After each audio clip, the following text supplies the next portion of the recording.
ETF index mutual funds నేర్చుకుని stock మార్కెట్లో రాణించాలనుకుంటున్నారా? వెంటనే ఈ నెంబర్కి కాల్ చేయండి.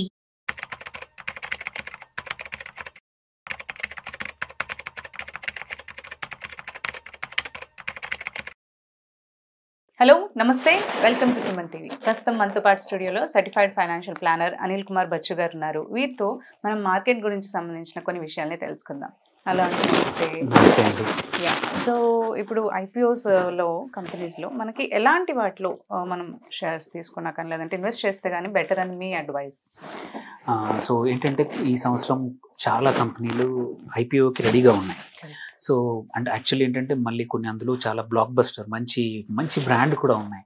సో యూజువల్లీ ఏంటంటే ఇన్వెస్టర్స్ ఐపీఓ వచ్చినప్పుడు మంచి ప్రైస్కి దొరికితే ఆ టైంలో ఏంటంటే డిమాండ్ ఎక్కువ ఉంటుంది కాబట్టి ప్రైస్ కూడా అంటే ఐపీఓ గెయిన్స్ అంటాం, లిస్టింగ్ గెయిన్స్ అంటాము. సో లిస్టింగ్ గెయిన్స్ వచ్చే అవకాశాలు ఉన్నాయని చాలా మంది చూస్తూ ఉంటారు. సో కొన్ని కేసుల్లో ఏంటంటే లిస్టింగ్ గెయిన్స్ వస్తాయి. ఏంటంటే అనుకున్న స్టాక్ వచ్చేసి అనుకున్న ప్రైస్ కన్నా హయ్యర్ ప్రైస్ దగ్గర లిస్ట్ అవుతుంది.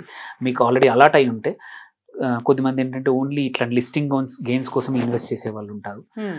సో ఆ లెక్కను చూసుకుంటే ఈ సంవత్సరం క్వైట్ ఫ్యూ అంటే మంచి పేరున్న స్టాక్స్ ఏవైతే రాబోతున్నాయో చెప్తాను. ఫస్ట్ ఒకటి అందరికీ తెలిసిన పేరు మన జెప్టో, ఏదైతే ఇన్స్టంట్ రీటైల్ ఇన్స్టంట్ డెలివరీ ఏదైతే ఉందో గ్రాసరీ డెలివరీ, సో 10 minute డెలివరీలో జెప్టో అందరికి తెలిసిన పేరు. సో ఈ డేట్ తెలీదు, బట్ నెక్స్ట్ ఫ్యూ మంత్స్లో ఎప్పుడైనా రావచ్చు అనమాట. So most of these are ఇంకా డేట్స్ రాలేదు, ఎందుకంటే డేట్స్ యూజువల్లీ ఒక 15 days 20 days ముందే అనౌన్స్ చేస్తారు. బట్ దీస్ ఆర్ ఆల్ అన్ని ఫైల్ చేశాయి అనమాట, లిస్టింగ్కి ఫైల్ చేశాయి. సో విండో ఎప్పుడు ఓపెన్ ఉంటే అప్పుడు చేస్తారనమాట. సో మంచి రైట్ టైం చూసుకొని వాళ్ళ ఎవరైతే బుక్ చేస్తున్నారో బుక్ రన్నింగ్ చేస్తున్నారో డేట్స్ ఫైల్ చేస్తారు. దెన్ ఇంకొక పాపులర్ అందరికి తెలిసిన పేరు ఏంటంటే ఫోన్పే కూడా ఈ త్వరలో నెక్స్ట్ ఫ్యూ మంత్స్లో లిస్టింగ్ రాబోతుంది. సో దెన్ ఇంకొక అందరికి తెలిసిన పేరు ఏంటంటే SBI mutual fund, actually mutual fund asset management company. So it's one of the top mutual fund company along with HDFC and also ICICI Prudential mutual fund, ఏవైతే రెండు already list అయి ఉన్నాయో దాంతోపాటు ఎస్బీఐ మ్యూచువల్ ఫండ్ కూడా listing రాబోతుంది. And ఇంకొక చాలా రోజుల నుంచి వెయిట్ చేస్తున్నారు ఇన్వెస్టర్స్ ఏంటంటే హెచ్డిబి ఫైనాన్షియల్స్. ఇది వచ్చేసి హెచ్డిఎఫ్సి యొక్క ఎన్బిఎఫ్సి ఆర్మ్ అనమాట. సో వాళ్ళు మన కన్జ్యూమర్ లోన్స్ కానీ కొన్ని పర్సనల్ లోన్స్ కానీ హెచ్డిబి ఈ ఫినాన్స్ కింద దీని కింద చేస్తూ ఉంటుంది అనమాట హెచ్డిఎఫ్సి లైఫ్. హెచ్డిఎఫ్సి బ్యాంక్ ఇది వాళ్ళ గ్రూప్ నుంచి కంపెనీ. ఇది కూడా హెచ్డిబి ఫైనాన్షియల్ సర్వీసెస్ ఎప్పుడైనా రావచ్చు. 3-4 years నుంచి వెయిటింగ్ నడుస్తూ ఉంది. సో ఇది ఈ త్వరలో రావచ్చు. And one of the good అంటే అందరూ ఇన్వెస్టర్స్ వెయిట్ చేస్తున్న స్టాక్ మాత్రం compulsory Tata capital. Tata Capital is going to come. Already date రాలేదు కానీ but soon I think one of the investors, ఎందుకంటే టాటా గ్రూప్స్ షేర్స్ యూజువల్లీ ఏ వచ్చినా కూడా డీసెంట్ రిటర్న్స్, ఇన్వెస్టర్స్కి మంచి రిటర్న్స్ ఇస్తాయి లిస్టింగ్లో కూడా. So Tata Capital is one of the awaited because it's a known brand. Personal లోన్స్లో కానీ బిజినెస్ లోన్స్లో కానీ కార్ లోన్స్లో కానీ చాలా గొప్ప ఉంది. అండ్ ఇంకొకటి వచ్చేసి కన్జ్యూమర్ బ్రాండ్ బోట్ వచ్చేసి హెడ్ ఫోన్స్, ఇవి electric gadgets, watch and all. Yes, boAt watches, ఇవి స్మార్ట్ వాచెస్, అది కూడా త్వరలో రాబోతుంది. ఇంకొక రెస్టారెంట్ చైన్ యాక్చువల్లీ. సో మన రెస్టారెంట్ చైన్ తీసుకుంటే మన వావ్ మోమో అని, సో వావ్ మోమో అనే పాపులర్ బ్రాండ్ కనబడుతోంది. అది కూడా లిస్టింగ్కి రాబోతోంది. ఎవరైతే ఇట్లాంటి వాళ్ళు కాకుండా కొద్దిమంది ఏంటంటే కొన్ని సెక్టార్స్లో ఇన్వెస్ట్ చేద్దాం అనుకుంటారు, అలాంటి వాళ్ళకి ఇదొకటి. అండ్ ఆల్సో హల్దీరామ్స్ కూడా FMCG brand, well known brand. ఇవి కాకుండా ఇంకా కొన్ని మంచివి ఉన్నాయి. ఒకటి హీరో ఫిన్కార్ప్, ఒకటి హీరో మోటార్స్ వాళ్ళదే ఫైనాన్షియల్ ఎన్బిఎఫ్సి ఆర్మ్. సో ఇది కూడా లిస్టింగ్ రాబోతోంది. అట్లాగే ఎల్జీ ఎలక్ట్రానిక్స్, సో అది ఒక పెద్ద లిస్టింగ్, పెద్ద రైజ్ రాబోతుంది ఐపీఓ ద్వారా. నియర్లీ వాళ్ళు ఇఫ్ ఐఎమ్ రైట్ 15,000 నుంచి 20,000 కోట్లు మార్కెట్ నుంచి రైజ్ చేయాలని చూస్తున్నారు. దీంతో పాటు ఒక 2 or 3 మంచి అంటే ఇన్వెస్టర్స్కి మంచి రిటర్న్స్ ఇచ్చే స్టాక్స్ వచ్చేది మాత్రం ఒకటి ఓయో. ఓయో కూడా ఈ సంవత్సరం లిస్ట్ అవ్వబోతోంది. సో ఓయో ఆల్రెడీ ఇప్పుడు ట్రేడ్ అవుతుంది. ఇవన్నీ కూడా కొన్ని అన్లిస్టెడ్ కూడా అవైలబుల్ ఉన్నాయి. చాలా మంది కొని పెట్టుకున్నారు. ఇప్పుడు కొత్తగా అన్లిస్టెడ్ కూడా పాపులర్ అయింది. సో చాలా మంది అన్లిస్టెడ్లో ఓయో కానీ క్వైట్ ఫ్యూ స్టాక్స్ కొనేసి ఉన్నారు. టాటా క్యాపిటల్ కూడా క్వైట్ పాపులర్ అన్లిస్టెడ్లో చాలా మంది కొన్నారు. అలాగే NSDL one of the very good listing. ఎప్పుడు ఈ నెక్స్ట్ 6 months to 1 year ఎప్పుడైనా రావచ్చు. ఎన్ఎస్డిఎల్ కూడా ఫైలింగ్ అయింది. సో ఎన్ఎస్సి అనదర్ అంటే అన్నిటికన్నా ఇవన్నింటికన్నా కూడా బిగ్గెస్ట్ వుడ్ బి ఎన్ఎస్సి. మీరు చూసుకుంటే National Stock Exchange we're waiting చాలా రోజుల నుంచి. సో రీసెంట్గా సెబీ చీఫ్ వచ్చేసి ఏదైతే ఎందుకు ఆగిపోయిందో ఎన్ఎస్సి లిస్టింగ్, దానికి కావాల్సిన అడ్డంకులని అన్ని డిస్కషన్స్తో సాల్వ్ అయ్యాయి. కొన్ని ఫైన్ వేసేసి NSE agree to pay that amount and soon we will be అంటే త్వరలో ఎన్ఎస్సిని రిలీజ్ చేస్తాము, లిస్టింగ్ వదిలేస్తాము, ఆ కండిషన్స్ ఏవైతే ఉన్నాయని లాస్ట్ వీక్ అనౌన్స్ చేశారనమాట. అనౌన్స్ చేస్తే NSE will be one of the biggest market cap కూడా అవ్వచ్చు ఒకసారి లిస్ట్ అయితే కూడా. ఎందుకంటే ఆల్రెడీ చాలా రోజుల నుంచి ప్రీ లిస్ట్ మనం చాలా మంది అన్లిస్టెడ్ కొని పెట్టుకుని ఉన్నారు. ఈవెన్ ఆ సెబీ చీఫ్ యొక్క అనౌన్స్మెంట్ వల్ల ఏదైతే ఎన్ఎస్సి 1600 ఆ రేంజ్లో ట్రేడ్ అవుతున్న అన్లిస్టెడ్లో ట్రేడ్ అవుతున్నది కూడా ఇవాళ 2400కి వెళ్ళిపోయింది. ఒక 1 month కూడా పట్టలేదు. 15 రోజుల్లో నియర్లీ 50% గెయిన్ అయింది అన్లిస్టెడ్ స్పేస్లో. So though we won't consider, but అది జరుగుతూ ఉంది అక్కడ. సో అది లిస్టింగ్ అవుతే మాత్రం ఒక వండర్ఫుల్ బిగ్ ఐపీఓ రాబోతోంది ఎన్ఎస్సి ద్వారా. అన్నిటికన్నా ఈ సంవత్సరంలో వచ్చే హ్యూజ్ ఐపీఓ అది వస్తే ఇప్పుడున్న కరెంట్ ఉన్న మార్కెట్ క్యాప్ ప్రకారం స్టాక్ ఎక్స్చేంజెస్లో వరల్డ్లో ఉన్న స్టాక్ ఎక్స్చేంజ్లో 4th బిగ్గెస్ట్ అవుతుంది. So even some of the యుఎస్లో ఉన్న నాస్డాక్ కన్నా కూడా హయ్యర్ వాల్యుయేషన్ ఉన్న ఒక కంపెనీ స్టాక్ ఎక్స్చేంజ్ కంపెనీ అవబోతుంది. వరల్డ్లో నంబర్ 1 సిఎంఈ గ్రూప్, ఇది 4th గ్రూప్ రాకపోతుంది, అంత పెద్ద అవబోతుంది. సో హోప్ఫుల్లీ అంటే it's not just only IPO గురించే కాదు, బట్ మన ఇండియన్ మార్కెట్స్ కూడా ఒక మైల్ స్టోన్ లాంటి లిస్టింగ్ అది ఎప్పుడు వచ్చినా కానీ. దాని తర్వాత NSDL, so National Securities Depository Limited. So nearly similar CDSL already మార్కెట్లో ట్రేడ్ అవుతుంది చాలా నెలల నుంచి. మంచి pricing. It's a platform stock, పెద్దగా కాంపిటీషన్ లేని స్టాక్.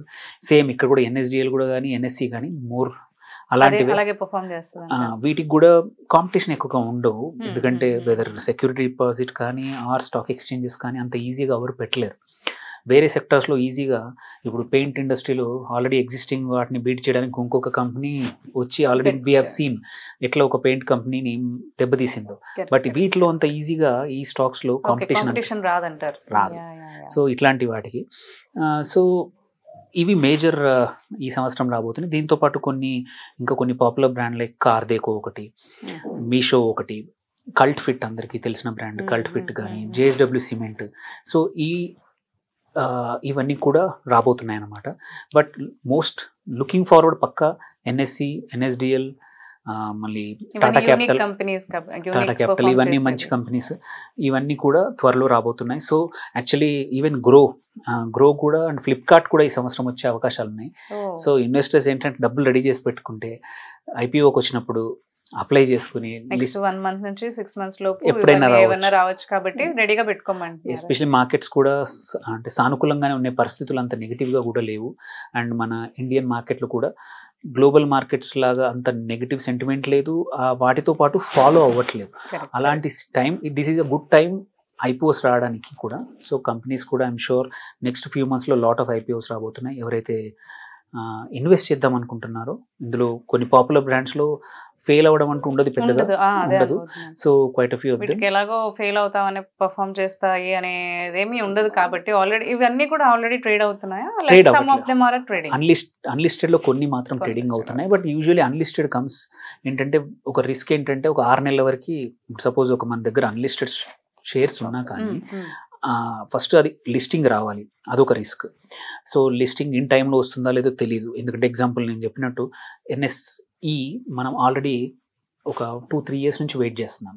అట్లాగే హెచ్డిబి ఫైనాన్షియల్ ఎప్పుడైనా కావచ్చు అని వెయిట్ చేస్తున్నాం. అవ్వకుండా ఏమైనా ఇబ్బందులు వచ్చి అది ఏదైనా కార్పొరేట్ గవర్నెన్సే కానీ ఏదైనా కోర్టు కేసులే కానీ ఆర్ మార్కెట్ సెంటిమెంట్ బాగాలేదు, వాల్యుయేషన్ రాదని ఒక్కోసారి కంపెనీస్ లిస్టింగ్ రావడం ఆపేస్తాయి. సో అప్పుడు ఏమవుద్దంటే మన క్యాపిటల్ మనం ఒక్కోసారి స్టక్ అయ్యే అవకాశాలు ఉన్నాయి. అన్లిస్టెడ్ అంటే ఎప్పుడు పెరుగుతాయని ఏం లేదు, తగ్గే అవకాశాలు కూడా అదే అనబోతున్నాను. How safe is it? వీటన్నిటిలో మనం సేఫ్ క్యాపిటల్ అయితే సేఫే ఉంటుంది. లిస్టెడ్ మీ షేర్లు అనేది అన్లిస్టెడ్ అయినా షేర్లు మీ డిమాట్ లో మీ హోల్డింగ్ స్టేట్మెంట్ లో ఉంటాయి. జస్ట్ దట్ లిస్టింగ్ వస్తాయా లేదా అనేది తెలియదు. కాకపోతే అన్లిస్టెడ్ లో కూడా ఈ కాలంలో కొద్దిమంది అమ్మడం కొనడం చేస్తున్నారు. సో మీరు అమ్మేసుకోవచ్చు. ఓపెన్ కౌంటర్ లాగా మామూలుగా మనము 700కు కొన్నాము, ఇవాళ ఎవరైనా 900కి అడుగుతున్నారంటే మనం అమ్మేసేసి మనం ట్రాన్స్ఫర్ చేయొచ్చు. కాకపోతే ప్రైజింగ్ డిస్కవరీ అనేది లిస్ట్ అయితే ప్రాపర్ డిస్కవరీ ఉంటుంది మార్కెట్ డిమాండ్ని బట్టి. అండ్ ఆల్సో సెటిల్మెంట్ కానీ అన్నీ కూడా ట్రాన్స్పరెంట్గా ఉంటాయి లిస్టింగ్ అయితే. అన్లిస్టెడ్ ఏంటంటే ట్రాన్స్పరెంట్ ఉండవు. ఒక్కొక్కరు ఒక్కో ప్రైస్ అమ్మొచ్చు, ఒక కోట్ చేయొచ్చు, దొరకచ్చు, ఒక్కోసారి అమ్ముడు పోకపోవచ్చు, ప్రైస్ పడిపోవచ్చు. So lot of ifs and conditions ఉంటాయి అన్నమాట. లిస్టింగ్కి వచ్చాక కండిషన్స్ ఉండవు. కాకపోతే ఒక్కోసారి అన్లిస్టెడ్లో రేట్ తక్కువ దొరికే అవకాశాలు ఉన్నాయి. కాకపోతే ఇంకొక మేజర్ రిస్క్ ఏంటంటే అన్లిస్టెడ్ చేసినప్పుడు 6 months వరకు మనం అమ్మలేమన్నమాట. సో లిస్ట్ అయ్యాక 6 months వెయిట్ చేయాలి. సో లిస్టింగ్ గెయిన్స్ అనేటివి రావన్నమాట. అందుకే అన్లిస్టెడ్ కొన్నప్పుడు మంచి కంపెనీస్ కొంటే ఏంటంటే లిస్ట్ అయ్యాక కూడా 6 months to 1 year. అందుకే ఫైనాన్షియల్స్ చూసుకోవాలి. ఎవరైనా తీసుకున్నా కానీ జనరల్గా సజెస్ట్ చేయము. చేస్తే మాత్రం ఏంటంటే మాత్రం ఇప్పుడు ఎన్ఎస్సి లాంటి కంపెనీ కానీ ఆర్ ఎన్ఎస్డిఎల్ లాంటి కంపెనీస్ కానీ టాటా క్యాపిటల్ లాంటివి ఏవైతే మంచి strong corporate governance, strong financials, strong view in the future ఉందనుకోండి, అంత ఎక్కువ నష్టభయం ఉండదు అండ్ పెరిగే అవకాశాలు ఉంటాయి అన్నమాట. కాంపిటీషన్ కూడా ఎక్కువ లేని స్టాక్స్ కాబట్టి సో కొంచెం అన్లిస్టెడ్ తీసుకునేప్పుడు జాగ్రత్త పడాలా. యూజువలీ సజెస్ట్ చేయము, రిస్క్ అపెటైట్ ఎక్కువ ఉన్న వాళ్ళకే. And most of the time unlisted తీసుకునేప్పుడు లాట్ పెద్దది ఉంటుంది. అంటే నీకు క్యాపిటల్ కావాల్సింది నీకు అట్లీస్ట్ 2.5-3 లక్షల నుంచి 25-30 లక్షల వరకు పెట్టాల్సి వస్తుంది ఒక స్టాక్లో. అందరూ అలా చేయలేరు కాబట్టి కొద్దిమందే ఉంటారు. బట్ లిస్టింగ్ కోసం ఓపిక బట్టి లిస్టింగ్లో అప్లై చేసుకుని ఐపీఓలో వచ్చాయనుకోండి, గెయిన్స్ అనేవి క్విక్గా వస్తాయి అండ్ ట్రాన్స్పరెంట్గా ప్రైజింగ్ ఉంటుంది కాబట్టి అందరికీ అవైలబుల్ ఉంటాయి అన్నమాట. అంటే ప్రోస్ అండ్ కాన్స్ రెండు ఉన్నాయి. So it's it the end of the day కొంచెం డబ్బులు ఉన్న వాళ్ళకి, కొంచెం ఓపిక పట్టి వాళ్ళకి, ఓపిక ఉండే వాళ్ళకి మాత్రమే అన్లిస్టెడ్ తప్ప అందరికి కాదు. అండ్ ఎనీహౌ ఇవన్నీ లిస్టింగ్కి వస్తున్నాయి, ఎన్ని స్టాక్స్ వస్తున్నాయి, ఒకటి కాకపోతే ఇంకోటి కంపల్సరీ దొరికే అవకాశాలు ఉన్నాయి. ఆయనంతవరకు అన్నీ ఒకే రోజు రావు, ఒక 1 week గ్యాప్లో వస్తుంటాయి. కాబట్టి మనము ఒకటి రాకపోయినా క్యాపిటల్ని ఇంకో దాంట్లో డిప్లాయ్ చేసి ఎవరైతే లిస్టింగ్ గెయిన్స్ కోసం చూస్తున్నారో వాళ్ళు చేసుకోవచ్చు అనమాట. ఎగ్జాక్ట్లీ. థ్యాంక్ యూ అండి. Thank you.